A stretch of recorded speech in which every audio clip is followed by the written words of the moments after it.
This episode of the Busted Wide Open podcast is brought to you by Blueberry. Blueberry offers the best media hosting, accurate listening stats, and their all-new PowerPress Deluxe sites, a no-setup WordPress website for your podcast with all of the necessary links to share your show with the world built right in. If you currently produce a podcast and are looking for a better media host or looking to start a new one from scratch, head over to orbitaljigsaw.com/BWO and sign up for the best media hosting and a PowerPress Deluxe site to get your first month absolutely free. That's orbitaljigsaw.com/BWO, or just use the promo code BWO at checkout for your first month free. And with that said, enjoy the show. Hey guys, this is Angel Garza, superstar from WWE, and you are listening to the Busted Wide Open podcast, to the most fresh news of the wrestling. So keep listening and just remember one thing: el Latino está en la casa, baby.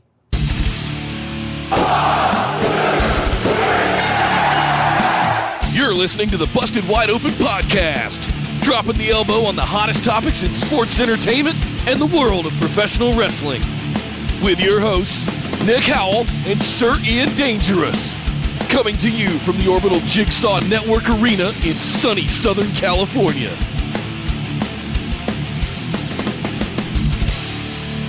Welcome back to the Busted Wide Open podcast, but if this is your first time joining the show, I'd like to welcome you to episode number 215. My name is Nick Howell. And only here because that damn capitalist raccoon let me stop chopping wood and building houses for 2 hours. I am Sir Ian Dangerous, the only podcast host that's too big for absolutely no nights. But yes, Welcome to the show, everybody. Welcome to Busted Wide Open. We are here once again to recap everything that's happened, well, since our last show in the world of wrestling. And right now, that's a very strange world indeed, because our whole world is pretty strange right now, Nick. Everything's kind of weird and upside down. We're going to look back at these episodes in the future and just be like, man, those are some weird times. But here we are nonetheless, and we've got to go over a bunch of stuff. Raw, it was the go-home Raw before WrestleMania. Kind of felt like it sometimes. Sometimes it didn't. We'll talk about all of that. There's some news to go over. There's some other things to discuss, but Nick, let's do a little bit of housekeeping, and we'll get into the show and talk about all that stuff. Yes, indeed, guys. Come over to Facebook. Join us in the discussion group. Just search for Busted Wide Open on Facebook. You can like our page, send us a join request to get into the group with the rest of the phenomenal ones, our lovely, lovely patrons. But inside you'll find lots of memes, fun news stories from reliable sources.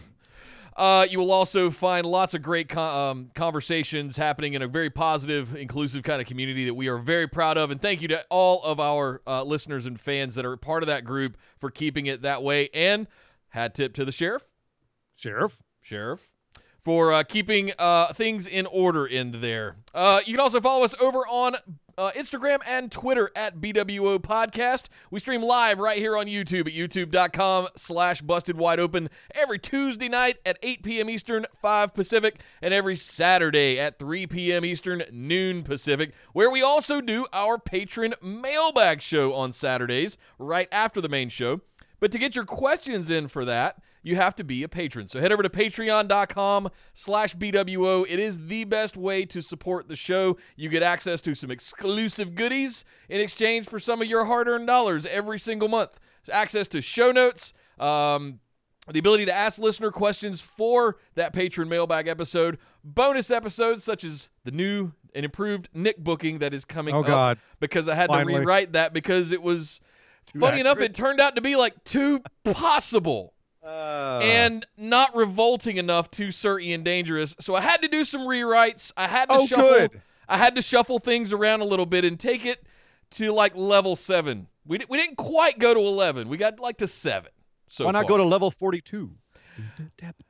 But But to get in on all of that good stuff, Skype calls, sweet swag, everything, patreon.com/BWO. Ian, we got a little bit to go over here before we get into Raw, so let's head over and kick things off with the big news. Well, just announced, we got a little bit of AEW news for you. Bizarrely enough, in the middle of all of this, they decided to throw on a tournament. Nick, we've been speculating for months that they're going to put in a mid-card title, and We thought it was the ring, but apparently seen that was a gimmick for MJF. So they're going to give us another mid-card title. Fantastic. The TNT Championship. Like a television championship. 24/7 European 7-Eleven champion TV title championship. All right, belt. all right. Calm down there, R-Truth. No. If R-Truth shows up on AEW with his 24/7 championship, I'm going to lose my mind. I'll mark out. Yeah. No, it's the TNT Championship. I'm imagining that's somewhat like a TV championship, kind of literally so. And they're going to crown that with a tournament that's starting the 8th of April. It will be a 8-man tournament. And, well, I was going to say let's speculate on who it's going to be, but I already know who 4 of them are going to be. It was just spoiled on Dark. So if you don't want spoilers, I'll tell you right now who the first 4 guys are going to be. Nope. In Block A. You don't want to know? No, I don't want to know. You're going to know now. Shawn Spears versus Cody will be the first match, and then Darby Allin versus Sammy Guevara will be the other first match. Block B, we still don't know. That's still up in the air. So, Nick, based on who we have in Block A, who do you see falling in on Block B? Like, who are the other 4 guys going to be? Lance Archer. No. What? You don't think so? Yeah, not this early. Do you think? Yeah. Why not? I guess you're right. Yeah, why not? At this point, I was gonna say someone like Joey Janela could fit right in there. Or you got 2 heels, 2 faces in what we know already in Sure. Spears and Guevara and Allen and Cody, right? Yeah. So you need 2 more of each for the B block. Yeah. So who are those going to be? I mean, Jimmy Havoc. He's kind of a heel, kind of. He can go both ways. So yeah, Janela, Havoc, maybe Kip Sabian. He's still around, kicking around. Trying to think who else is a single right now. Boom, boom. Cabana. I mean, he did just fight for the NWA TV title weeks ago. So right. Why not come compete for AEW's now? Why not? Why not? I could see that. I mean, he's becoming a regular on BTE, so why not? No, there's lots of possibilities here. We were saying that, they got to do something with Shawn Spears. This could be a really good mid-card title for him. But I think if he's got to go through Cody to get there, no, that could be a revisiting of Cody just better than Shawn Spears. So I'm very curious what they have to do there. It could also be a really good title for someone like Sammy Guevara or Darby Allin. This has Darby Allin's name all over it. Like, it was almost tailor-made for him right here, the way I'm seeing this. I'll call my pick now. Darby Allin's getting this. Because if you look at the ring, it's on MJF, which is a heel. You've currently got your face champ and Moxley. Your tag champs are Omega and Hangman. I could also argue you could put it on Sammy Guevara and bring some gold back to the inner circle. So acceptable as well. Yeah. So this could go a lot of different ways, which makes it very exciting. Speaking of exciting news, Nick, I'd like to take this moment to announce that it is official. For those of you who called for it months ago, it is official as of today. The challenge has been thrown down. It was actually kind of a mutual throwdown. We just kind of hashed out a lot of the details today.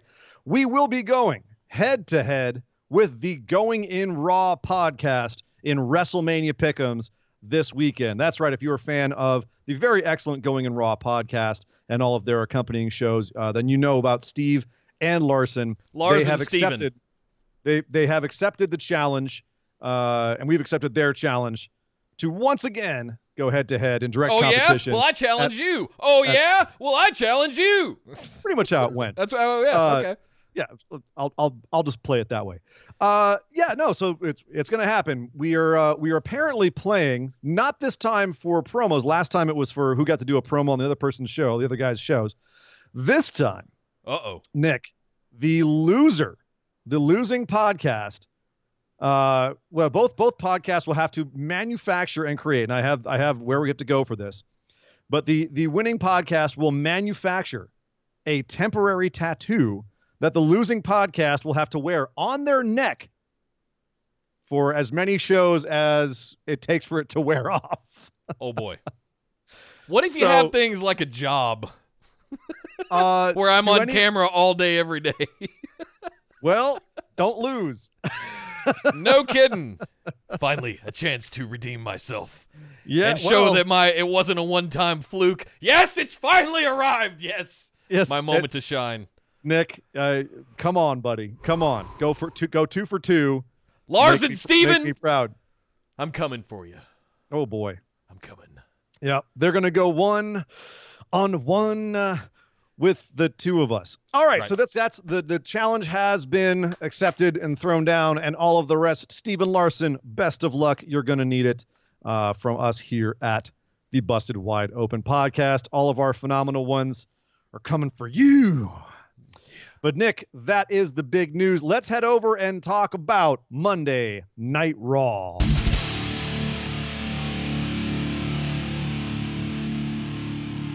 Well, I got to say this Raw, it was, listen, mixed bag here, and I want to be fair. I've personally been pretty down on Raw since we've started this whole thing. The Stone Cold one was all right. A little shaky. It was a little shaky. Saxton kind of saved it at the end, just being Saxton. But Triple H SmackDown still the best thing they've done since this all started. This Raw, if you look at it in the bites, in the pieces, like we tend to do most of the times as we break down show, each of the individual bites were really good. Like each of the promos that we saw. In the cumulative, though, it looks like they all went to their houses, recorded promos, and shipped them off to WWE that wadded them up into 180-minute video and broadcast it out on USA. I'm not going to lie, though. In one sense, if you're not looking for a big action wrestling show, this was very satisfying because a lot of those promos, I think, really drove them. By the way, this was a show full of promos, and pretty much every single one was a knock it out of the park promo, like nailed the promo. Yeah. Either they brought something new to the feud or the promo itself was very strong. So no matter what, it was very good as promo school, if you will. What it wasn't was an entertaining wrestling show from start to finish, if that makes sense. This is a wrestling show that would have been better digested on YouTube. Yeah. Just watching the different segments as opposed to sitting there for 3 hours and watching it, which at a certain point became a freaking grind. Yeah. But that being said, I agree with you completely, Nick. Taken in pieces, it was very good. A lot of very good pieces. Just the whole was kind of a drag. But that being said, let's break down those pieces one by one because those were all very good. Undertaker started the show. We had a little package about AJ Styles getting in his head and coming for Undertaker and calling him out. Alan Jones. Undertaker called AJ by his real name. We broke a couple of different walls down, a couple of different kayfabe walls down on this. This was WrestleMania fourth wall edition. That's what we're building towards here. Yeah, which smelled very Paul Heyman to me. But a lot of these promos smelled very ECW. Just in presentation and in intensity and the way that they were shot. Yeah. If that makes sense. It does. Finding different backgrounds for each one of them, where the characters are living right now. Undertaker was in a misty room, perfectly lit, to accentuate the lines on his face and make him look really spooky. Right. Except he was wearing his like kind of an American badass kind of outfit. He had the beanie on, he had the leather jacket, jeans. He didn't roll his eyes back at the end when he said, "You're going to rest in peace." But what he did do is deliver an absolutely fantastic promo. And it was a little bit more reminiscent of Biker Taker in that he didn't rely on a lot of the Undertaker drama stuff that he does, like the heightened speech or anything like that. It was very straightforward. AJ. He even broke out the Limp Bizkit lyrics. Well, he also called him an ass clown. Oh, he said, your mouth's writing checks that your ass can't cash. And I know where that's from. He also said, "I'll make you famous." A lot of stuff from the old Biker Taker playbook. Leather jacket, and I'm sitting there going, maybe we are getting this. Right, which, of course, that was just more, who he really is, was that character. So I think they're doing basically like a modern take on it, and I'm not mad at it. Shouldn't have the music, but I'm not mad at this take of it. Yeah. But the whole promo was, and this is going to be a tough show, Nick, because it's really tough to describe promos without just listing off what they said. Yeah. But it's essentially what he said was, all right, I understand you want to come for me. You're not good enough to be in the WWE because you never were back when all these great guys were here. You had to wait till everyone was gone. Only one's left is me. And I've got more good matches behind me that I got in front of me. Fair enough. But here's where you screwed up. You brought up my wife. Like all the rest of it I could have forgiven, but you went there. Oh, no, you didn't. And that I do not forgive. So, AJ, you were dumb enough to challenge me to a boneyard match. Well, that was a really bad idea because I'm the goddamn Undertaker, and I'm going to make you rest in peace. So that was essentially what he was going for. There's only two things I got to ask about this, Nick. Okay.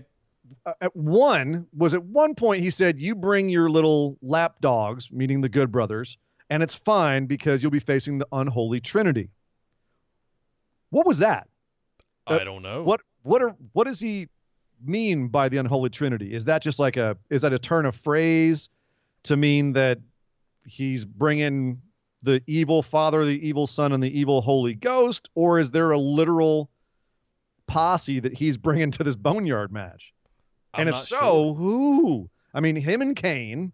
I mean, Brothers of Destruction, Kane, but I mean, Unholy Trinity, we've never heard of. Maybe his wife. Is his wife going to get hands on Carl Anderson for saying what he said? You know, him versus AJ, Kane versus Kane versus Luke Gallows, and then Michelle McCool versus Carl Anderson. I mean, I'm just looking for matchups here. I don't know what else could that be. There was some other hype video that they showed. I think it was on the commercials or something like that for WrestleMania. They were showing it, and it was this quick flash of scene at what showed what looked like a graveyard from Beetlejuice, from the little monument the main character was building. It looked like fake grass and foam board tombstones and things like that. Fine. Are we going to do it in a fake grass, fake cemetery? Okay, because it would kind of be disrespectful to do it on one where there were actually people buried. How desecrating people's resting places. Right. Of course it's going to be fake, but I mean, is it going to look like shit? Are we actually going to have holes? Are people going to get buried? What the hell is a boneyard match? I want to know. I want to hope it's a buried alive match, but I don't know. We'll see. I'm nervous about a few of these matches on this show because it's going to be so cheesy. I'm worried this one's going to be cheesy too. But I guess that leads me to my second question, Nick, is do you think that they'll be able to pull off a match worthy of both of them, given all of the stipulations and the fact that they're kind of breaking down the fourth wall on Undertaker here?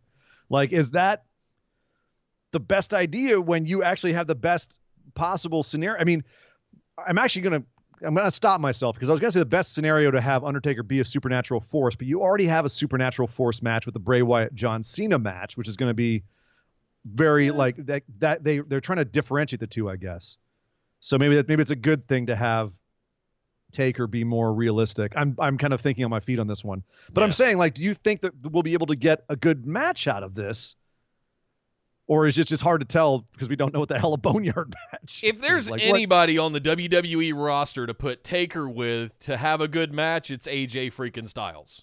So that makes me skeptically optimistic that they're going to be able to pull off something that's a lot of fun. If they were going to have a regular match, yeah. But that's what I'm saying. If it's in a fake graveyard. All I know is if he doesn't tombstone him into a tombstone, I'm going to be jealous. Or disappointed. Tombstone. Yeah, not jealous. Disappointed. I'm going to be upset. How? Tombstoned him onto the tombstone. Tombstone on a tombstone for a tombstone. Or just someone brings in a tombstone pizza and just lays it on the ground. And just okay. No. That's silly. No. I got a tombstone in my fridge right now. I'm probably going to have it for dinner. It's going to be delicious. Nice. Also, taking everyone to promo class this week, Edge, hiding backstage in his edgy corner. Or at his house. Being all edgy. Well, he was in a dark corner somewhere. He looked like he was standing at his front door. Well, then his front door's got a dark corner next to it because he was definitely in a moody place. And he was feeling pretty moody because Randy Orton made him moody because goddamn Orton put his hands on his wife, had the names of his two daughters in his mouth. He went too far. But he's got grit. He doesn't have the right kind of grit. Edge disagreed with Randy's definition of grit because to Edge, grit, this is a feud about grit, a lot of grit, a lot of use of the words grits. Yeah. I'm hungry. It's It's like they're hungry. I know. I was going to say. Tombstones and grits. But no, he disagreed. He said Randy was he was a spoiled little brat. Edge had to work for everything he got. He didn't want to be someone else's lackey in Evolution. And that, he was the kind of guy who lost his way a few times, and Edge was there to bring him back on the track and pull him out of the hole. And he said this time Randy had screwed up again, put himself back in a hole by mentioning Edge's kids and putting hands on Edge's wife. Edge was ready to walk away, and Randy done screwed up again. But this time, Edge is going to pull him out of the hole. He's going to step on his head. He's going to push him so far down he'll never get out. Whew. So this was a hot fire. This was Edge taking those acting classes and putting them to work. The question, Nick, is did this add anything to the feud, or did it put like a capstone on it for you? A little bit of both. I feel like we needed to hear this from Edge, and I feel like it was a good idea to do it on the go-home show because we hadn't really heard much from Edge other than that time a couple of weeks ago he ran out and tried to come after him. But at the end of the day, we needed to have this sort of get the last word in kind of moment. I doubt I was proven right. I didn't think we'd have any kind of physicality on the show. They are pre-taping these, spoiler alert. So that's the reason I think why we got a lot of promos like this is because you can do them in isolation and you can ship them all off and ball them up into a show, right? It's editing. So I feel like that we needed to get Edge out here. We needed him to have a response. Randy has had a chance to speak. Edge needed a chance to speak. Now we've got it. I'm hyped for this match. I want to see what happens. Last man standing, end-all, be-all kind of stipulation. Let's see where this goes. And again, much like I said with Taker and AJ, these two guys are absolute veterans of this craft. If they can't go out there and put on a good match, nobody can. Well, if they can't go out there and put on a good promo, especially when they're allowed to pre-tape it and do a couple takes on it and really nail it, they don't have to do it live in front of an audience. Yeah, you're going to get some stuff like this where they absolutely put it over the fence. Yeah. So, yeah, I don't know that this did feel like, at best, a capstone on the build of this feud, but it didn't feel like it added anything new, really. Maybe it's kind of like put closure on the story we're supposed to have. And there was a bit of that with some of these promos was this is the final word. Yeah. And their go-home promos. But I would have almost liked to see another twist, like a little twist or something here. This would have been a good place to add a little extra something to bring a little extra something to the table. And all there was just Edge nailing this promo. But I guess what I'm saying is if your butt wasn't already in the seat before this wasn't going to all of a sudden, change the world.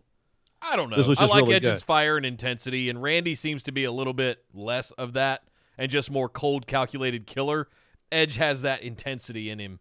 But Randy seems present, and that's what really matters. Is sometimes Randy can seem like he's not. He's like, yeah, I'm just here. He seems like he's in the room. So I'm with you. And frankly, if he didn't, I think a lot of people would be shocked because this is one that would be. This is a feud worth Randy waking up in the morning for. You know Absolutely. Absolutely. Kevin Owens with his new KO Mania 4 t-shirt. He had a match where he teamed up with the Street Profits versus Seth Rollins, who he has a match with at WrestleMania, and the Street Profits opponents, Angel Garza, owner of the greatest dong in WWE, and his partner, not Andrade. As we reported last week, Andrade does have a legit rib injury from what we understand, which Zelina Vega confirmed as Angel Garza came out. And she said, well, because she's got the ability to draft all the special talent from wherever, which is a cool superpower to have in the WWE. She's able to call people up from NXT, just like she did with Angel Garza, and put them on the main roster to work matches. And who should she call up to team with them but Austin Theory, who we said last week was probably going to be working this match. And sure enough, here he came out. That's Austin Theory. If you hadn't seen him before, you probably went, looks like a creator wrestler with a beard. Yep. But, they had a 2002 John Cena, like I said last week. with a beard. Yep. But there was a match. It was a match.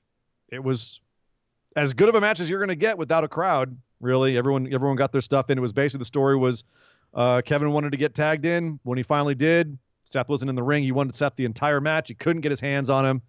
Just kept not getting his hands on him. But he was finally able to get his hands on Angel Garza. Hello. And gave him a stunner. 1, 2, 3. Kevin Owens wins the match. Eats a stomp from Seth right after the match, and Seth walks away all cocky, and Kevin Owens cuts a promo after the match. Another great promo. But before we get to that promo, Nick, 'cause that's a different animal. Let's talk about this match because there's a couple things we got to discuss here. One, we have our first look at Profits versus the new team of Garza and Austin Theory. Given that there's zero reason to watch that match, there's nothing beyond like, hey, these two NXT guys, upstarts, are going for the championships at WrestleMania. Oof. I mean, obviously, we can't blame WWE for not having a build to this because just everything went wrong here. Isolation, injuries, all kinds of stuff. Just a mess all around. I'm surprised we're having a match at all, frankly. Two different injuries. Yeah, they're making it work. What do you think about what they have set up here? Like, what do you think about the possibility of Profits versus Garza and Theory? Well, first things first, I think Austin Theory needs to go back to learning how to catch outside the ring.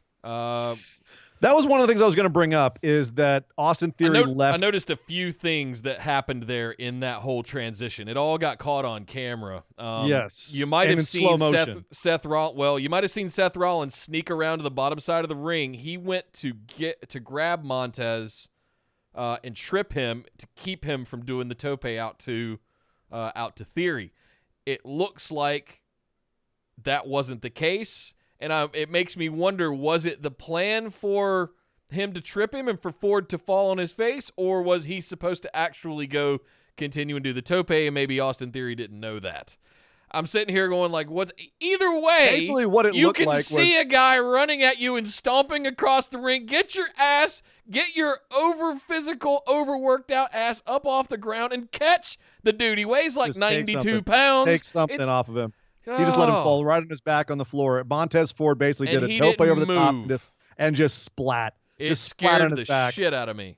And Theory just kind of like looked over and went, nope, not touching it, and just let him die. And Tez was even tweeting afterwards about how his back was just jacked from that. So it looked bad. Just splat like a toad on a windshield. Oh my God. Whatever happened there, whatever kind of miscommunication, that sucked. So hopefully Tez is ready to go for WrestleMania because, my God. I wonder if that'll have repercussions because it did seem like Theory didn't catch him. And that's not a good look. One wonders, we have no idea what was going on backstage when it comes to that. Maybe it was something that was, swept under the rug. Is hey, no problem, that happens. Or if they reamed him out for not. I'm gonna say he probably got a pretty good ass chewing. He probably got a chew. Pretty good ass chewing on that one. Or he's gonna get a receipt at some point. We'll see how stiff they are in WrestleMania. But at any rate, So the tag team match appears to be set. Austin Theory, a little bit of an underwhelming debut when they brought him out. But whatever. He's on Raw. I mean, the guy is going to be at WrestleMania. If that doesn't tell you that they know he's a blue chipper and the losing, the streak that's going on NXT is just a phase, that totally does to me. Of all the people they could have called up, that's telling. That's very telling to me. Yep. All right, so let's talk about Kevin Owens and Seth Rollins here. Okay. Kevin Owens did cut a live promo after this match. Sitting in the ring, just ate a curb stomp. And he basically, to me, like when I said that Edge didn't really add something new to the feud, Kevin Owens to me landed the plane on the feud, where in this promo, he really kind of brought everything home. Where all the stuff Seth's been saying for the last few weeks about, Kevin being a latecomer to the Performance Center, Seth being like one of the founders, about Kevin Owens never having a WrestleMania moment and Seth being a god when he's under pressure. This was Kevin's retort to that. And I thought he turned it around nicely. He did. Where he said, you've kicked some sense into me. He basically said, no one ever liked you at the Performance Center. And yes, you've had a good WrestleMania run, but everything you've ever done has been underhanded at WrestleMania. So this weekend, I'm going to show you that you're not a prophet. You're not a Messiah. You're not a god. And I'm going to take your WrestleMania moment from you. I'm basically going to prove that your streak is false, just like you are. Which I thought was, okay, for a feud that's kind of gotten very muted. It started off really hot low these many months ago when Samoa Joe was involved and AOP was involved and we're building up to the Seth character. Like, that was all good stuff. But it's kind of, it's been on cruise control for a while, Nick. It has, but this was not cruise control. This was shifting into fifth gear, in my opinion, to the point that I actually thought we were going to add a stipulation to this, that we might get a cell match, that we might get something so that, because Kevin kept making points about... We have a stipulation. We have a stipulation. It's a performance center match. Oh. It's going to be kind of like what we know. It's going to be kind of like what we just saw from Ciampa and Gargano a couple weeks ago. They're going to brawl throughout the performance center. Okay.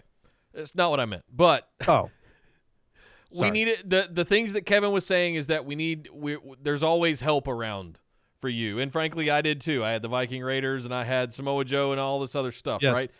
Neither one of us have really truly gotten hands on each other going all the way back to when you came out of the van and AOP was beating my ass, right? There's always been other people involved. This time, I'm going to get you one-on-one. This time, you're not going to get the underhanded win at WrestleMania. I'm going to take that from you. Yeah. And that little bit right there, I'm going to take that from you. I was like, oh, he's winning. Well, maybe, if you're going to have a stipulation for that, I'm surprised they didn't make it a no interference match. You know what I mean? Where no interference is allowed in their match or something like that. Or an empty arena, Make up a rule. Well, they're kind of doing an empty arena. I understand, but I mean, steer the ship into it, so to speak. Right? Lock the doors. Have them go. Yeah, maybe have that. Like, put them in the performance center. Lock all the doors with them and a ref. You know what I mean? Yeah. They got weights. They got like 9 rings. They got all kinds of stuff, and just the two of them and a ref and the cameraman, and just let them go. That would have definitely, I think, taken it to the next level. Like, if you make it, if you go the extra distance. Can you imagine him doing that promo? Where he's like, I'm just going to get my hands on you. I want it to be you and me. Where it all began in the performance center. We're going to get some chains. We're going to get some locks. We're going to lock those doors. Neither one of us is getting out. And it's just you and me and a referee. And that referee better get the hell out of the way. Yep. Because when we get into each other, I'm going to show you such a world of pain. He's not going to want to be anywhere near that until I have you on your back and he counts 1, 2, 3 on you. Yep. Falls count anywhere you could have. Falls count anywhere. In the performance center. No DQ. No interference, just you and me in a giant box. Anything goes. Yeah. Hell, you got my attention if you try to sell it like that. To your point, I feel like that they saw the success of that NXT episode. I don't remember if you really liked it or not. I feel like you weren't that big on it, but Gargano and Ciampa going through the performance center and destroying everything. It was fine, right? I dug it. Do we want to see that redux all over again with these two guys? I'm worried about. Yeah. That's kind of what I'm worried about. I'm worried that they're going to do something that's already been done. Yeah. They're going to have to one up it. That's for sure. The bar has been set. I'll say this. The presentation was nice. The performance by KO was really nice. I like calling that him a dipshit was nice. Calling him a dipshit. I like that he was just kind of like, all right, Seth. All right, that's okay. It's gonna be like that. All right, so let me tell you something. Yeah. I'm surprised he didn't pull out a cig and a little, snifter of scotch or something and just, listen, Seth, let's have a conversation. So I liked the presentation There's some things we need to talk about. Yes, exactly. And we're going to talk about them right now. Womp womp. Well, that wasn't the only promo on the show, Nick. It was good stuff. There was a bunch of promos. No. We're going to keep talking about promos. It's literally promo.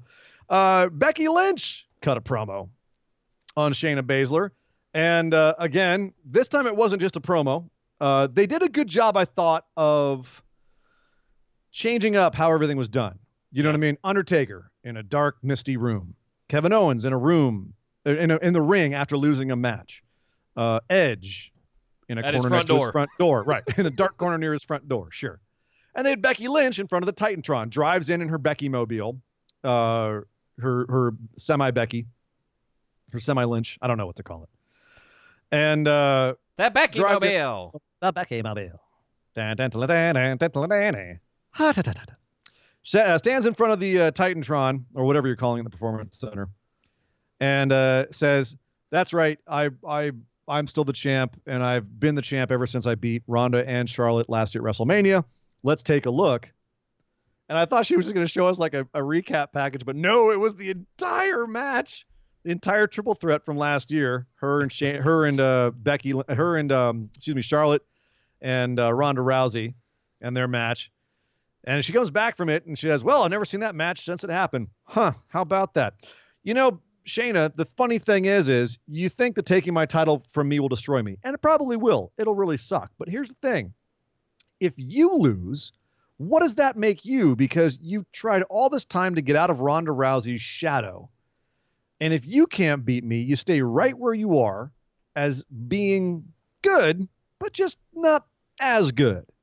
So I think it'll destroy you if you lose. So we both have something on the line. I liked that little, again, they added a little something to the story. They added a little more to this. They put another piece, a final piece of the puzzle on this to give you the full picture of the match. Thought it was great. Becky delivered everything fantastically. Another great promo. Except at the end, Becky got choked out by Shayna Baszler. Right. And then slammed into a table. What do you think about Shayna's new move being grab them by the legs and swing their heads into objects? I mean, I feel like Nia did that shit too on the barricades quite a bit. She would like whip them back and forth on the barricades, if you remember that, on the pads. Yep. Yeah. And I'm sitting here going, Looks great. You're a damn MMA fighter. Like, come up with something devastating. That's pretty devastating looking. It looks great. All right. It's scary. I respectfully disagree. I think it's no, that's fine. I think it's it looks like something a big, like a heavy would do. Like you're gonna have the power to pick somebody up and sling them around like a rag doll. I want something from an MMA fighter that's a little bit more calculated and a little bit more, you know, the Kirifuda clutch is kind of a perfect submission for her because it is a very technical hold. But at the same time, I want her to have other signature moves besides like stomping on elbows. And like I'm looking for her to build up her 5 moves of doom. Like, what are those? Right now, she's got a clutch. What else? They kind of do that though, right? Asuka's got a billion different moves. They give her a clutch and a kick. They simplify stuff so we know what we're looking at. That's just WWE style. Now, would I like them to go out there and have a match where we see a little bit more from them? Yeah. And I think they could. I hope they do. Yeah. But this wasn't about that. This was about Shayna coming in and beating up Becky for hitting her with a chair last week. They did that. I thought they accomplished everything they set out to do here. And the only weird thing was that no one came out to stop Shayna. No one said anything. No one did anything while she was just hurting Becky Lynch. And I know #WWE logic, but it was just a little bit of like, somebody, anybody? No, just total silence, just silence, quiet. Everyone's kind of like, wow, she's really kicking the crap out of her. Huh. How about that? So it was, I don't know. That was a little bit weird. It did kind of enhance the horror of the fact that she just laid out Becky. It was also a little awkward and weird. I don't know. It's hard to judge all this because it's just so weird. And it's just such an undiscovered country what they're doing right now. Yeah. Andy Jessup with $10 in the tip jar, by the way. Thank you, Mr. Jessup. Andy, thank you very much, Thank sir. you, sir. As always, brother. I think he's trying to Love you, to pull that train out of the station again. Don't start doing that. Oh, Lord. You guys legit almost made me cry on the show on Saturday. You were getting misty. Don't do that to me again, please. Thank you guys, everybody, for all of that. It took me a couple of days legit to recover from that. So I'm still recovering. Ian's still recovering in multiple ways from what you guys did to him on Saturday. I'm fine. I'm fine. Here's some Casamigos. You want some more? Sure. If you have any. I love it. Also, speaking of promos, Paul Heyman. Never one to miss a promo. Yeah. Never one to miss a promo. Paul Heyman came out to cut another promo for Brock Lesnar. It's the same Brock promo you've always heard. Here's another guy coming to beat Brock Lesnar. Know.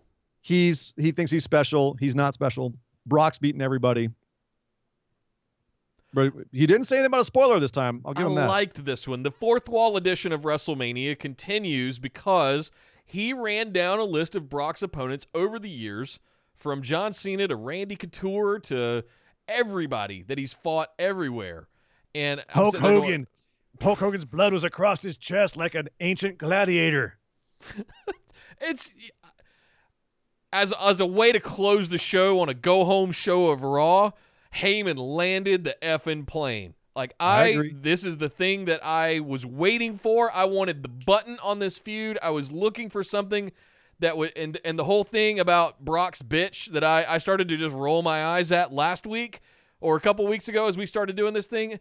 You're gonna be nothing more than Brock's bitch, and I just kind of goes, no, God, roll the credits. We're out of time. We gotta go. Yes, I want to see that fight now. I love that. He's gonna beat you fugly. That was one of my favorites. But yeah, again, only Paul Heyman is so good at promos. He can cut the same goddamn promo. I'm sorry, we should bleep that. They bleeped him when he said goddamn. Yeah. That god beep promo for what, 5 years now? 7 years? Yeah.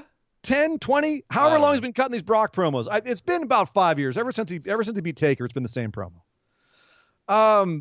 He can do it constantly and make it just different enough every time that it's engaging and you need to pay attention. Yep. It's still like you sit there, you can tune out, you can leave it on, just be like, oh yeah, blah blah blah. He's saying the same damn thing, but he'll get you back in. He'll put a twist of phrase or he'll a nuance in his voice, and he'll bring you back in. He did it again, and the go home shot of Brock Lesnar, close up, right, the silence after Paul Heyman's like, yeah, Brock's gonna kill you. I peed a little. And just admit. Brock staring into the camera, and it just in silence, and it fades out. I can't God damn it. And in combination with what Heyman said, he says, I sometimes do predictions, I sometimes do spoilers, but tonight I'm going to give you a guarantee. Mm-hmm. And I went, oh, God, don't do this to Drew McIntyre. Yeah. Like, we were never upset at Roman Reigns losing to Brock Lesnar. But if you do this to Drew after this ascent that we've been on for the last 3 or 4 months, oh, God, they could really do this. Oh, God. You want to know something, Nick? What? Drew McIntyre should lose on Sunday. And he should do it on Saturday because it shouldn't be the main event of Sunday. And I'll tell you why. Because this should not be Drew McIntyre's coronation. This should not be the moment that he beats the Beast. This should be the moment that the Beast gets one over on him, shows how dangerous Brock Lesnar is, that yes, Drew's really good, but Brock's just a little bit better. And then at SummerSlam, in front of a crowd, is when Drew should finally take the title off of Brock Lesnar. In front of a crowd. That's the key thing here. If you have Drew beat Brock in front of nobody, it's going to be so anticlimactic. It's going to be a wet fart in the wind. He should lose to Brock at WrestleMania. I don't know how I feel about that. I don't know how I feel about that. I'm very, one, allegedly we're going to have SummerSlam with an audience. We don't know that yet. 2, where does he go? Where does he go after losing to Brock? Back to Scotland. I mean, you've seen the video package they put together of him going to Scotland. He's genius. Rocky's got to go back and train again, right? Hoisting his kegs on his shoulders and picking up an Atlas stone, all in his skivvies. He's in his damn wrestling trunks in Scotland. The land where everyone wears kilts with no underwear, and he's the other way around. He's wearing underwear with no kilt. And it just looks silly. Standing in the wind blows 100 million miles an hour over there. He's just standing and just taking it. Wet. Yeah. My family's from Scotland. I go to Scotland. I've been to Scotland. My family has a castle in Scotland. I shit you not. And I've been there. And it's beautiful. And I love it. And it speaks to my soul. But my God, that weather sucks. Yeah, it does. It is brutal. It is brutal. That shot of him in the fine Scottish mist with the wind blowing in his hair and just he's squinting because it just sucks. Yeah. That's real. That's not acting. Yeah, I know. It really sucks out there when you're out on the heather. And I've never been out to the Highlands, but I've been like in Glasgow, and it's cold and rainy enough there. I can't imagine with the wind blowing 100 miles an hour around a mountain. It's really. Then this guy is in tidy blackies. He's in the little trunks. It's like, what are you doing, dude? Oh, he's keeping his package warm. Oh my God. We always joke about Garza dong. Drew McIntyre dong is retracted up into his abdomen. Right. For being out in that weather. Oh yeah, I couldn't take it seriously because I wanted to take it seriously, and then they showed him in his little trunks, and I was like, oh no, God, no. He's all out there in the heather. He's on the mountain screaming, Lesnar! and he's got his old Scottish Mickey with him from his ringside, his coach. Oh. Even Rocky had a montage. Oh, my God. Montage. At least I didn't have him running around chasing sheep. Come here, you little bastard. I'm going to bug you. You're going to eat thunder and shit, lightning rock. Oh, my God. He's like a Scottish Zeus. Like, it's just so much muscle on that dude. Yeah. It's ridiculous. It looked great, except for the trunks. It looked great. Him doing the tug of war over a crick. Against 10 dudes. Oh, man. That whole video thing was fantastic. I don't believe that Lesnar's going to win. Okay. I believe they're going to go forward with the Drew coronation. I'm not going to whip out Steiner math on you for this, am I? No. Because I will. But I believe you. I definitely am taking on board what you had to say because it is a big deal. You know, all joking aside, you're absolutely right. Do they spend that capital that they've spent years building for with no audience? That's what I'm saying. With no audience, like you've got to coordinate him in front of an audience. That's what I'm thinking. Yeah. That's what I'm thinking. Oh. That's what I'm thinking. Damn it. The numbers don't lie, and they spell disaster for Drew at WrestleMania. Asuka had a match with Caden Carter, who even Asuka looked at and said, "Who are you?" After screaming in Japanese for a while, which Asuka is a treasure. If you listen to this show 2 years ago, a year and a half ago, what did we always say whenever Asuka comes out? Can you just have her scream at us in Japanese? That's literally what we were saying for months and months and months. And now it's every week I can just sit there and go, they're doing it. Asuka screaming. She's And screaming at us not in to Japanese. mention the fact that she has been sort of a standard bearer of sorts. She's been the staple thing on Raw for the last few weeks as we've gone through this situation that we're in with no audience at the Performance Center. She's been there to be the background noise. You know, even the first episode with Triple H on commentary, they didn't see her. Asuka snuck in through the crowd. And just like that kind of shit.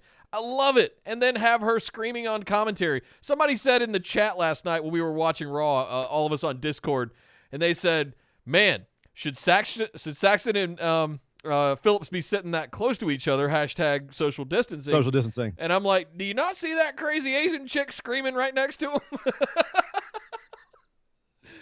She is so good at just easy peasy. Yeah, exactly. Easy peasy. Yeah, I would be sitting back too, Yeah, and then like mocked like DJing, right? Like DJing on air. She's God. Just preserve her in amber. Yes, she is priceless. But yeah, so she murdered Caden Carter. Someone I have incredibly high hopes for. Yeah, oh no. Well, getting TV time on the go-home show for WrestleMania. A good look. It's a good look. She's got another shot at the ladder match. There's a I believe it's a 5-woman second chance match on NXT this week, or it will be on NXT for the ladder match. She's part of that.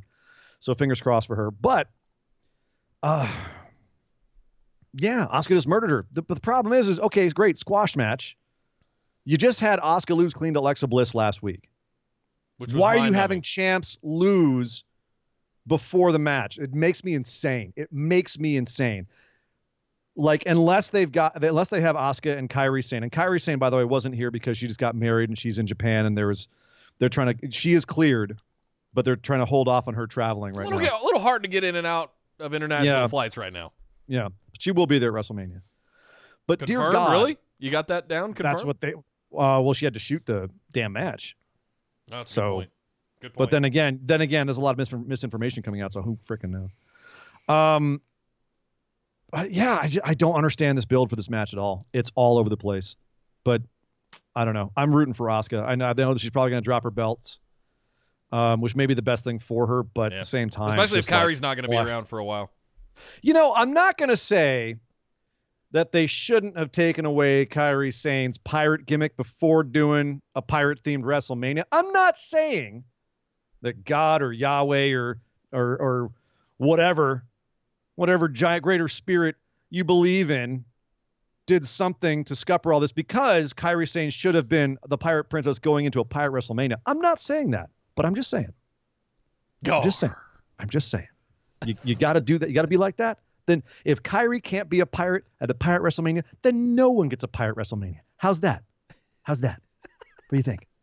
That sounds like exactly what they're doing. But the graphics they're reusing all the graphics.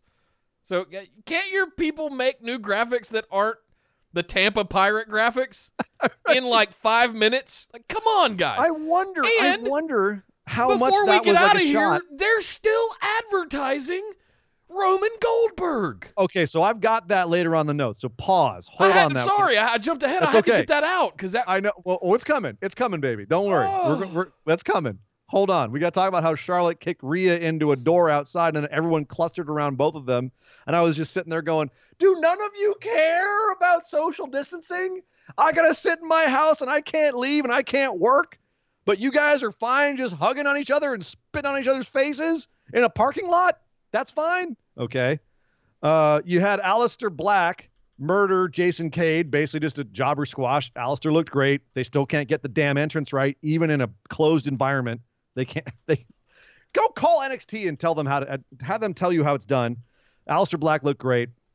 That Lashley feud is just garbage, but he looks great. Yep. So yeah, that was the show. So okay, Nick, let's start with your Goldberg thing, and then we'll talk about. I want to just kind of put a cap on it, but all right. Yes. During the promo package, they still are showing Roman Reigns versus Goldberg, even though Roman has confirmed he's not doing that match. Right. Every news outlet has confirmed that match is not happening. Is this false advertising of the highest order here?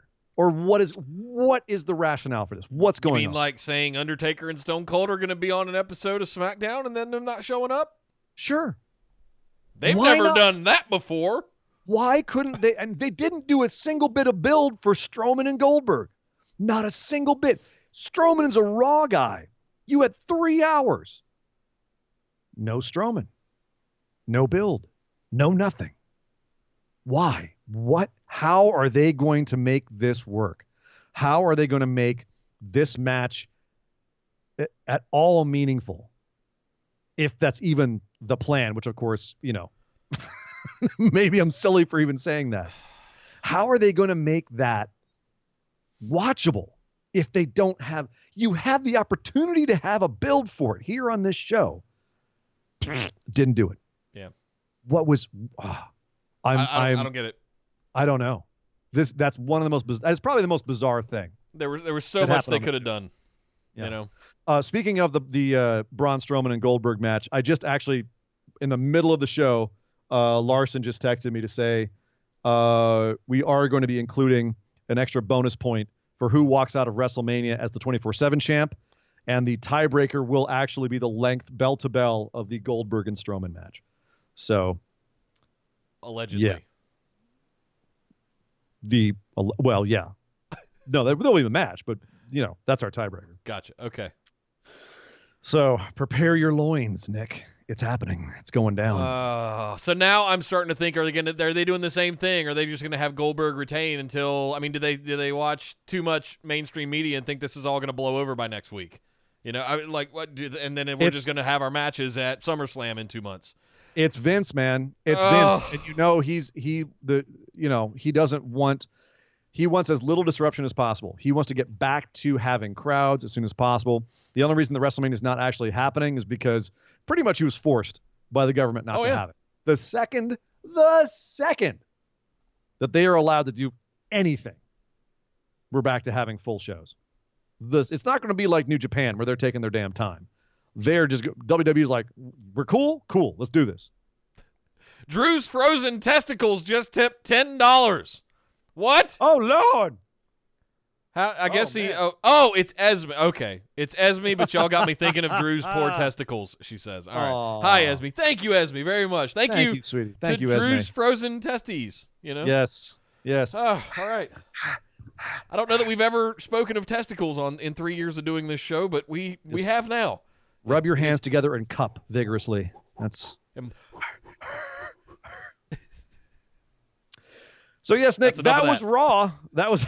By the way, ladies and gentlemen, if you are not watching us on YouTube, that's a great reason why you should, because the visual of Nick and I cupping fake testicles and breathing on them, I think, is worth your time alone, worth the price of admission. But Nick, that was Raw for this week. Yes. And the last Raw before WrestleMania. The next Raw will be the Raw after WrestleMania. What is that going to be like this year? You know, one prediction I know is going to be correct. There won't be a Bizarro Land crowd. They're not going to have a crazy crowd. They'll be able to control exactly what happens. I'm having trouble here processing, because the last thing I want to talk about here real quick is, where is your head at come Saturday? Like, I know we've still got NXT to get through, and I know we've still got SmackDown to get through this week, but as of Raw and what you saw in promos, scale of 1 to 10, where are you at WrestleMania-wise, and what are you... Obviously, we're all kind of down on the fact that we don't have fans and all this is pre-taped and yada, yada, yada, doing the best they can. Are you giving them a pass for that? Are you still holding them to a certain standard to develop good content and matches and all of that? Yes, because look at some of the stuff they are doing. Like for me, they're like the Seth and Kevin Owens has been a bit of a bummer of a feud, and I feel like they've done their best that they can with it. Okay. It's not great, but it's not as bad as Lashley and Alistair, Elias and Corbin, which, you know, just who cares? But every WrestleMania, there's some of those matches where you just kind of go, I don't care. You know what I mean? Yeah. So, and I think we mentioned this on our last show, is that all things considered, it's still a pretty damn good WrestleMania card. All things considered. Yeah. It's just going to be disappointing because some of these matches, god damn it, are just not going to be as good without a crowd. Edge Orton is going to be underwhelming. Edge coming out to, what is it, 85,000 people in Tampa Stadium? Oh, poor guy. 9 years, and he can't get a goddamn WrestleMania moment. And what could have been one of the greatest WrestleMania moments of his career versus his buddy Randy Orton. That's just gutting to me. And I can only imagine how devastated he must be. I'm trying to get out of that headspace of what we're missing out on, and I haven't yet. And that's why I was asking you the way I was asking you, is because I'm still sitting here, back here 3 months ago, anticipating, post Royal Rumble, end of January, going, oh, okay, Drew won the Rumble and Edge came back and him and Orton are going to have a feud. Yeah, let's go, WrestleMania, woo! Yeah. Screw Elimination Chamber, let's just go straight there. I was in, all of that. Charlotte's winning and she's going after Rhea Ripley for the NXT. It was looking so good. We were even like, okay, we understand why they had the Goldberg beat the Fiend. It was dumb and how they did it was stupid, but we understood. We were like, oh, that's the right thing to do. Those are better matches. Yep. We were able to logic. Now though, oh man, I'm having trouble getting past my disappointment. The way things have gone since then, and it can't be helped. It's not something I fault them for. They're doing the best that they can, but it doesn't suck any less. And I'm having trouble getting over that mentally in order to be able to get excited about this weekend. Now, looking at the card, we got 18 matches over the course of the 2 days, 2 nights. Something ridiculous like that. We've got a bunch of matches that are going on. And I'm just sitting there going, we got that one looks awesome, and that one looks awesome, and that one looks awesome, and that one looks awesome, and they all look awesome. Is it going to deliver, though? I don't know. Or is it just going to be kind of awkward? It's going to be weird. Very nervous. It's going to be weird. And it's going to be 2 days of weird. Like, can you imagine Saturday night if we're like, wow, that was really weird. I don't know. That was so bad. I don't want to watch Sunday. I got to do this again tomorrow. I can't peek. Oh, God, I can't watch it. Oh, God. I got to do this again. And to be coming off the back of maybe the most amazing 2 nights of Wrestle Kingdom that they've had ever. Well, that's unfair. They had the entire Tokyo Dome. There's a crowd there. But they set that bar way up there, and then they were like, we're going to do 2 nights too. Yeah. But would they have if there had not have been this outbreak? I don't know. I think because originally NXT was supposed to be Saturday. Oh, so fair. now Fair. You So know, now that I think, and it's also very expensive to have the stadium for 2 solid days or an entire weekend like that. But for Mania, they probably would have had anyway for special events. And that's what I'm saying. No, anyway, besides the point, Yep. I'm at this weird spot where I'm having trouble getting over my own disappointment of what we're not going to get in order to be excited for what we are. And I wanted to rap with you about that for a minute because I think a lot of people are feeling that way. And you know what, Nick? I think we're going to fall back on something which is becoming kind of like an underlying theme on our show. And that is, let's be #skeptically optimistic. All right. Let's try and stay positive about this. And just, we're obviously, like, if they just completely bungle it afterwards, we'll have some things to say about it. But going into it, let's stay positive. And that actually brings us to a little segment on our show that we like to call our moment of positivity. Mop, mop, mop, mop, mop, mop, mop, mop, mop, Mop, mop, mop, mop, mop, mop, mop, mop, mop. The mop. We're going to get a jingle for that one of these days. I promise you, Sean. We will. We will. I just made you guys the Nia dubstep song. If you haven't heard that yet, patrons, go check it out. Where did you put it? Where did you put it? It's on Patreon. It we'll reveal it to the greater audience at some point. Patreon. Patrons are getting a little sneak peek of it right now. Now they're going to be a patron. Brooke posted a little carrot for everybody in the BWO group to get sign up. So any patron at any dollar level can hear the song. Give us a little bit. I'm not quite happy with it or done with it yet. This is like version 0.1. So I'm giving you guys a sneak peek. There is more to do, but we have so much going on. It's version 1. Yeah. Version 1. Yeah, version 1. Something like that. I think my moment of positivity this week, as it has been for many weeks, if we're just looking at Raw right now, is got to be the continued use of Asuka in the way that they're using her. Yep. It like I said earlier, she's become a mainstay and a continued thing that's just there. A presence, I think, is just always there, always lively. Since Elimination Chamber, man, she's been doing this screaming thing nonstop. It's like she's still in Elimination Chamber 3 weeks ago. So, just Asuka, man. What a delight to watch her. What a delight to watch everybody react to her, such as commentary, and just constantly being Asuka. And, yeah, 2 years ago I said, you know what they should do? No, don't do what you're doing with Shinsuke. Don't make him cut just English promos. Just let Asuka go nuts and just scream at us in Japanese. You're welcome. That was going to be mine. That was going to be mine, Nick. You stole it again. But then again, we have been saying that about Asuka a lot. She has really been the best part of these shows. It really has been. It's like she picked up that guidon and just started like waving it back and forth like, come on, team. Let's go. Seriously. Just in Japanese. Oh, it's great. I mean, what is more of a mop than the man who is too big for one night, Angel Garza? Oof. But I can't go with that. Hello. I'm going to say Shayna Baszler. I thought this is exactly how she should have looked. All right. She looked bigger than Becky. She looked scarier than Becky. She looked like a monster, as she should. And they have had some questionable moments with her. Like, I feel like they haven't quite locked in on how to use her. Mm-hmm. This was how to use her. And I actually, I tweeted at Josh Barnett. Unstoppable monster kind of thing, you mean? Yeah. I tweeted at Josh Barnett this week, just because he posted something where someone added him and said, hey, Josh, Shayna looked absolutely terrifying this week on Raw. She looked like a monster. She looked like she was really brutal. And he tweeted back at them saying, as it should be. And I told him, I was like, I got to admit, I got a serious, when he said that, I got a serious like Darth Sidious, Darth Maul vibe from it. Not to be a like total nerd, but like the master approves of the pupil. Like, yes, this is how you destroy. Yeah. Yeah. So that moment was my moment of positivity.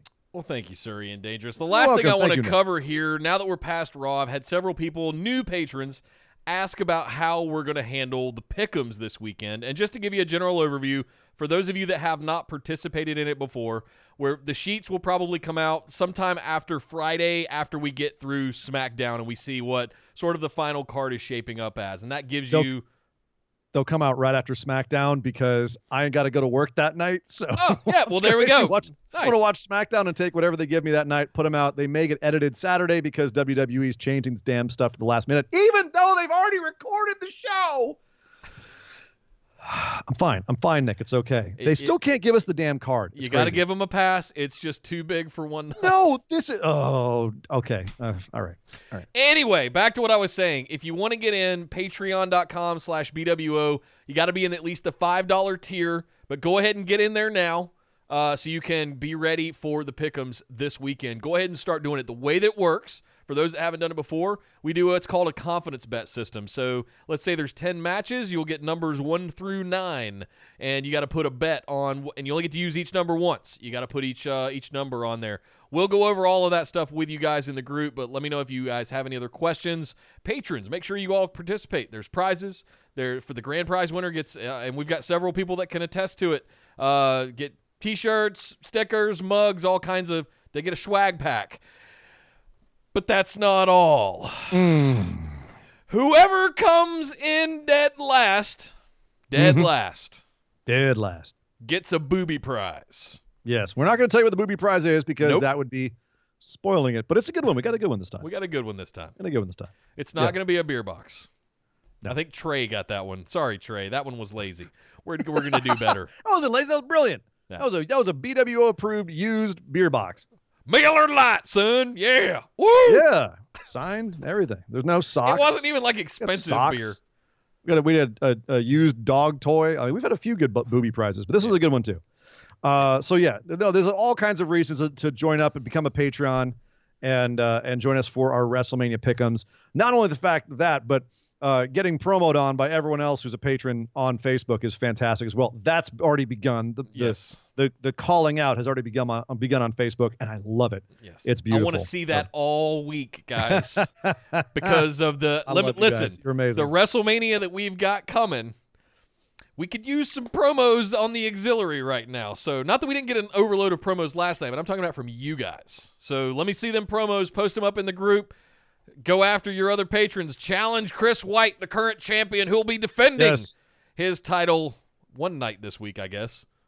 His championship reign is too big for one night. I'm going to say it so many times, you guys are going to get just as tired of hearing it on here. I'm so tired of hearing it. Oh, guys, well, thank you very much. But that's not it. We're not done just yet. We've got just enough time for our other news lightning round. Beep, beep, beep, beep, beep, beep, beep. Well, WrestleMania 32 on ESPN was almost as good as their WrestleMania 30 broadcast. 720,000 people watched that. So obviously still some good equity there for WWE. Raw this week, just 1.9 million, down pretty far from what Raw normally does. But then again, it's not a normal Raw show, so I can't really blame them. They did do a 0.58, so it's still pretty strong. Speaking of which, WWE and FS1 are partnering to put out a whole bunch of WrestleMania content. Fox Sports in general has actually been doing a lot of stuff with WWE. Both foxsports.com and the Fox Sports /Fox Now app is going to have the WWE pay-per-view for the first time. It's going to be $60 for both nights, and FS1 will be carrying the pre-show if you want to watch that. Obviously, it will be on the WWE network, and it will be on other pay-per-view providers, but I recommend not going with those. I've already seen Xfinity charging $100 for 2 nights, which is BS. Don't do that. Don't do that. You can get for like $15 on Fight, or you can just pay $10 for the network. Yeah. Oh my God. Just do the $10 for the network. It's the best way to do it. But FS1 is going to be having a whole week of it. They're doing the 2020 Royal Rumble tonight. They're going to break down WrestleMania 31, 33, and 34. They're doing episodes of WWE 24. They're doing the Ruthless Aggression show that just came out on the network. They'll be showing that. Oh, wow. Really? Okay. They're also producing a brand new show called the quote Best of WWE. And that's going to be include interviews from Stone Cold Steve Austin, John Cena, Triple H, Charlotte Flair, Ric Flair, Lesnar, Shawn Michaels, Becky Lynch, Undertaker, Roman Reigns. So that's going to be a pretty good show. So, Damn. and then backstage, of course, will also still be airing. I I gotta find out if I get FS1 on Hulu. I don't think I do. No, you have to have the Fox app. That's where if you watch SmackDown on the Fox app, you got FS1. No, I don't. So, well then, I'm that's on it. that's a problem. The only question I have about that again is for the people that are out there and their only way to watch is say you're international or say like you can't get the network for whatever reason or whatever else. Is it fair for them to charge $60 to $100 for a show that they can't even release the card? I mean, they've released part of the card, but we don't know what match is on which night. Some of the matches, like they're still telling us are happening, and we know they're not. So I don't know. That just seems a little questionable to me. But yeah, who the hell am I? AEW is going to have to tape in an undisclosed location going forward. In fact, they've already taped this week's show, this week's Dynamite and Dark, because of Jacksonville's response to this crisis. Apparently, the parking lot of Daly's place is actually being used as an external hospital area. Oh, wow. So they're not able to I didn't tape know that. there anymore. Yeah, and also because Jacksonville shut down all hotels. Like you can't have anyone from outside of town staying in hotels. So that kind of makes it difficult for them to bring guys in and have them stay at a hotel near the stadium. So they are taping now in an undisclosed location because they don't want to disclose it because they don't want fans waiting outside trying to get autographs for obvious reasons. But apparently they've already taped there. And slight spoiler, not really a spoiler, there's going to be a match they've taped this week on Dynamite, and that's Moxley versus Hager. We're getting this week on Dynamite. Apparently, it's quite a corker of a match, as they say. WWE has partnered with Sony Pictures Networks to expand their presence on TV in India.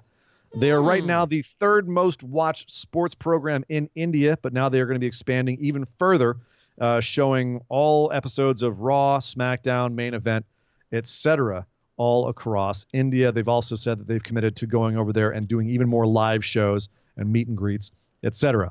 Obviously, once all this is over. That's a rough flight.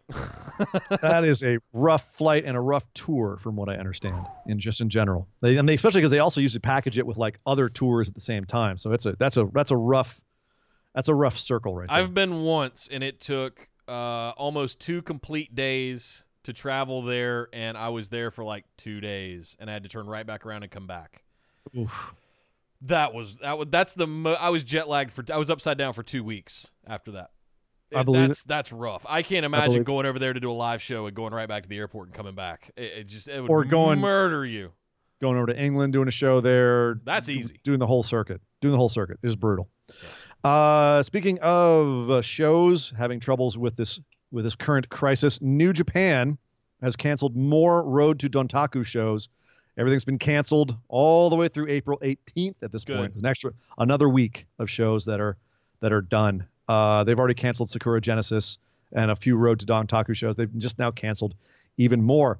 But if you need some more content to watch, get on Twitch this Friday at 8 p.m. Eastern and Saturday and Sunday at 11 p.m. Eastern because Joey Janela is going to put on Quarantine Mania.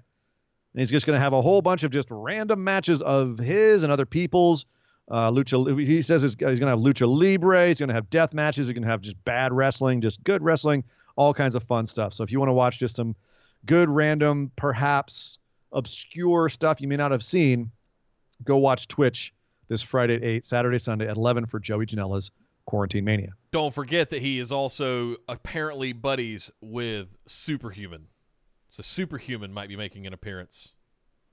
I don't We care. have some. I'm a fan. I know you have a distaste for his art, but I'm a fan, and Art. I know that Art. It Art? is. Yes. That's a jackass stunt. It's not art. Jackass is art. He's a sub-level member of Jackass. No, come on, get out. Get out of here with that crap.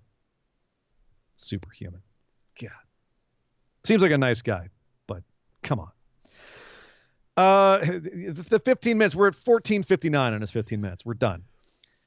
Stone Cold Steve Austin gave an explanation for why we're still getting WrestleMania.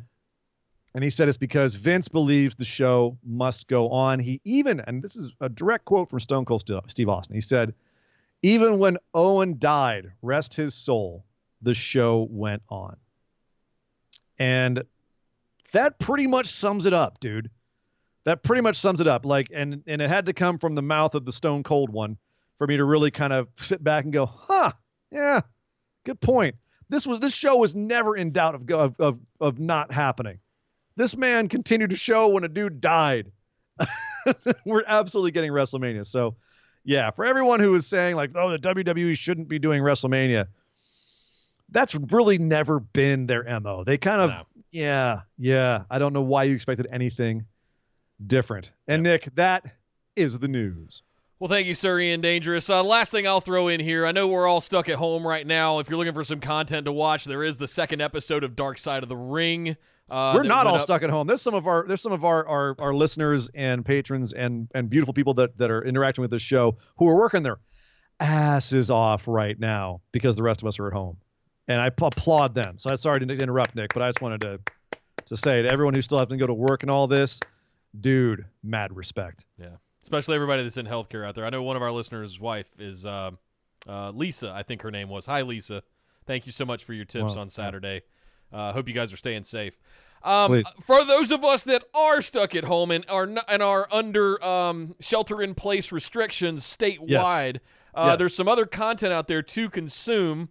You do have all the Ruthless Aggression shows. There's 5 of them now, I think, that are up on the network to watch. As you said, they're also going to be on FS1. You've got the second episode of the Vice special that did, in fact, show up on YouTube. I wasn't sure if it would go there, but it is on YouTube. You can find those. Again, please keep the spoilers in the designated thread. Just search for Dark Side of the Ring and BWO group if you want to chat about it, but let's not post a bunch of stuff in the group, please. All kinds of other good stuff. I got to say that I was pleasantly surprised by the ESPN numbers as well, showing old WrestleManias now for the second week in a row, and that's kind of the last thing I wanted to say there was like, wow, there's still an appetite for old. Why do you not all have the network where you can watch it without commercials? People still fighting the network. I don't get it, man. I don't get it. But 700,000 people showing up to watch it on ESPN on a Sunday that takes twice as long because they got commercials. I get it. One more thing in your bank every week, every month. Like, I kind of get it. All right. If you're already paying a cable bill, you don't want one more thing. Yeah, it's already on TV, and you're like, oh, good, WrestleMania. What do you know?